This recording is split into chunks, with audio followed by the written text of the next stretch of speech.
పాత్రికేయ మిత్రులకు నమస్కారం. పార్టీ రథసారథి గారు కిషన్ రెడ్డి గారి నాయకత్వంలో ఎమ్మెల్సీగా పట్టభద్రుల ఎమ్మెల్సీగా గెలిచినందుకు పార్టీ నాయకులకు, ఎంపీలకు, ఎమ్మెల్యేలకు, జిల్లా అధ్యక్షులకు, మండల అధ్యక్షులకు, ఇన్ఛార్జీలందరికీ, మరి నా అభిమానులకు, కష్టపడ్డ అందరికీ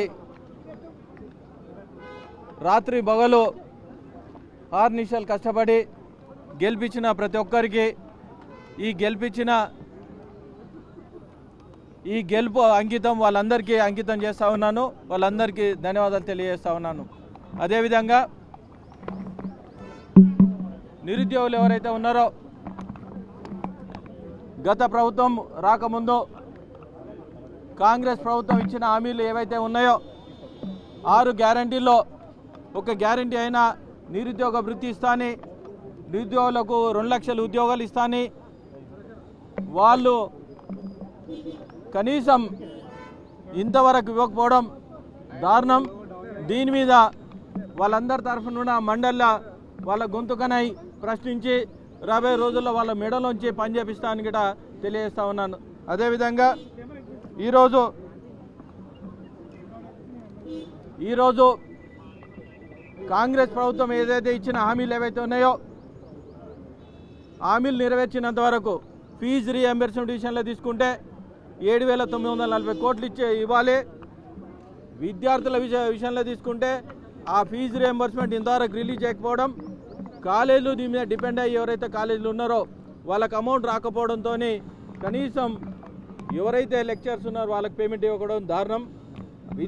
విద్యార్థులకు కూడా సర్టిఫికెట్లు ఇవ్వకుండా పై చదువు చదవలేక వాళ్ళు చదవలేకపోతూ ఉన్నారు. అదేవిధంగా మొన్నటికి మొన్న సెంట్రల్ యూనివర్సిటీ భూమి ఏదైతే ఉందో 400 ఎకరాలు దాన్ని ఆక్యుపై చేసి అమ్మాలని చూస్తూ ఉన్నారు. గత ప్రభుత్వం ఏదైతే ఉందో నియోపోలిస్ ద్వారా 100 కోట్లకు పర్ ఎకర్ లెక్క అమ్మింది. ఈ 400 ఎకరాలు 40,000 కోట్లు సంపాదిద్దామని ఆలోచిస్తూ ఉన్నారు. ఒకటి కాంక్రీట్ జంగల్గా మారుదామని మీరు ఆలోచన ఉందా? కర్ణాటకలో మీ గవర్నమెంట్ ఉన్నప్పుడు లాస్ట్ ఇయర్ బెంగళూరులో తాగడానికి నీళ్ళు లేవు. ఒకటి మేము రిక్వెస్ట్ చేసేది ఏంటంటే దీన్ని కాంక్రీట్ జంగల్గా మారకుండా న్యూయార్క్ నగరంలో మన్హటన్లో 600 ఎకరాలతో ఏదైతే సెంట్రల్ పార్క్ చేసిరో అదేవిధంగా గ్రౌండ్ వాటర్ రీఛార్జ్ కోసానికి దీన్ని యూటిలైజ్ చేయాలని డిమాండ్ చేస్తూ ఉన్నాం. విద్యార్థుల మీద ఏదైతే లాఠీ చార్జ్ చేసిరో, విద్యార్థుల మీద ఏదైతే కేసులు పెట్టిరో వెంటనే ఎత్తేయాలి. ఇంకొకటి ఏంటంటే మోబత్కి సర్కార్ ఏదైతే ఉందో మోబత్కి సర్కార్ ఈరోజు విద్యార్థుల మీద లాఠీ చార్జ్ చేయమని చెప్తా ఉందా? లేదా రాహుల్ గాంధీ గారు సెంట్రల్ యూనివర్సిటీ పోయినప్పుడు విద్యార్థుల్లో ఏ విధంగా మాట్లాడారు? దీనిలో పూర్వ విద్యార్థులైన శ్రీధర్ బాబు గారు అయినా, బట్టి విక్రమార్క గారు, మీనైనా ముఖ్యమంత్రి గారు చెప్పి ఈ 400 ఎకరాలు కాంక్రీట్ జంగల్గా మారకుండా ఆపాలని డిమాండ్ చేస్తూ ఉన్నాం.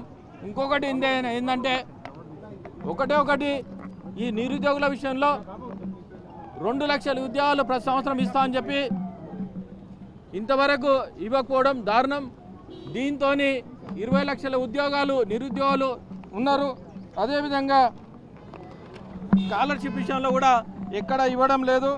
అదేవిధంగా యూనివర్సిటీ బీసీల విషయంలో తీసుకుంటే బీసీలు ఇంతవరకు నియమించకపోవడం, అదేవిధంగా 70% నాన్ టీచింగ్ వేకెన్సీస్ ఉన్నాయి, దాన్ని ఫిలప్ చేయాలని డిమాండ్ చేస్తూ ఉన్నాం.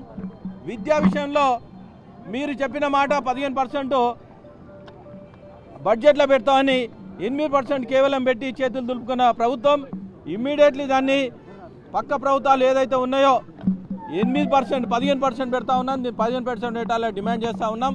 అదేవిధంగా ఇంకొకటి ఏంటంటే డెమోక్రటిక్ ఏదైతే ఉందో వీళ్ళకు 20 లక్షల నిరుద్యోగులు ఉన్నారు. వాళ్ళను ఇమ్మీడియట్లీ ఏదైతే ఇచ్చిన కమిట్మెంట్ను దాన్ని ఫుల్ఫిల్ చేయాలని డిమాండ్ చేస్తూ వాళ్ళ తరఫు నుండి నేను మండలిలో గొంతుకనై వాళ్ళ ఏవైతే ఉన్నాయో అన్ని ప్రశ్నలు వాళ్ళకు నిలదీస్తానని డిమాండ్ చేస్తూ భారత్ మాతాకి జై.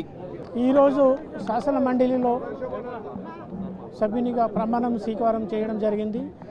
ఈ అవకాశం నాకు కల్పించిన భారతీయ జనతా పార్టీ పెద్దలందరికీ, స్పెషల్గా కిషన్ రెడ్డి గారికి, బండి సంజయ్ గారికి, అందరు ఎంపీ గారికి, రఘునందన్ గారికి, ఎమ్మెల్యేస్కు, డిస్ట్రిక్ట్ బీజేపీ ప్రెసిడెంట్స్కు, అందరు మా బీజేపీ కార్యకర్తలందరికీ, స్పెషల్గా తపస్సుతో కలిసి మిగతా యూనియన్ అందరూ, తర్వాత అసోసియేషన్స్ సపోర్ట్ చేసి నన్ను ఒక హిస్టరీలో రికార్డుగా గెలిపించినందుకు వారందరికీ ధన్యవాదాలు.